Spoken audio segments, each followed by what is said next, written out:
রাত ঠিক ১২টা। শহরের শেষ প্রান্তে অবস্থিত পুরনো রেল স্টেশনটা যেন ঘুমিয়ে পড়েছে। আলো জ্বলে থাকলেও চারপাশে অদ্ভুত এক নিস্তব্ধতা। স্টেশনের বড় ঘড়িটা থেমে আছে রাত ১১টা ৫৯ মিনিটে। কেউ জানে না কবে থেকে এটা আর সময় দেখায় না। রাহুল সেই স্টেশনে দাঁড়িয়ে আছে। শহরের নতুন চাকরি পেয়েছে সে, কিন্তু আজই প্রথম এত রাতে ট্রেনে উঠতে হচ্ছে তার। স্টেশন মাস্টার নাই, টিকিট কাউন্টার বন্ধ। হঠাৎ দূর থেকে ট্রেনের হুইসেলের শব্দ ভেসে এলো। ঠান্ডা বাতাস বয়ে গেল তার শরীর বেয়ে। সে অবাক হয়ে দেখল ট্রেনটা ধীরে ধীরে স্টেশনে ঢুকছে, কিন্তু কোনো আলো নেই, কোনো শব্দ নেই, শুধু লহর চাকার চাপা কর শব্দ। ট্রেনের দরজা নিচে থেকেই খুলে গেল। ভেতরে ঢুকে রাহুল দেখল কামরাটা প্রায় ফাঁকা। কয়েকজন যাত্রী বসে আছে, কিন্তু তাদের চোখ নেই, মুখে কোনো ভাব নেই।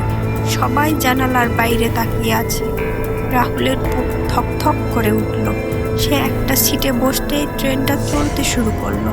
কিছুক্ষণ পর পাশের সিটে বসা এক বৃদ্ধ ধীরে মাথা ঘুরিয়ে বলল, তুমি নতুন? রাহুল জবাব দেওয়ার আগেই বৃদ্ধ ফিস করে বলল, এই ট্রেনে একবার উঠলে আর নামা যায় না। হঠাৎ ট্রেনের জানলায় রাহুল নিজের প্রতিচ্ছবি দেখল, কিন্তু সেখানে তার রক্তে ভেসে যাচ্ছে, মুখে গভীর আসর। সে আতঙ্কে চিৎকার করতে গেল, কিন্তু গলা দিয়ে কোনো শব্দ বের হলো না। এক করে যাত্রীরা মাথা তুলল।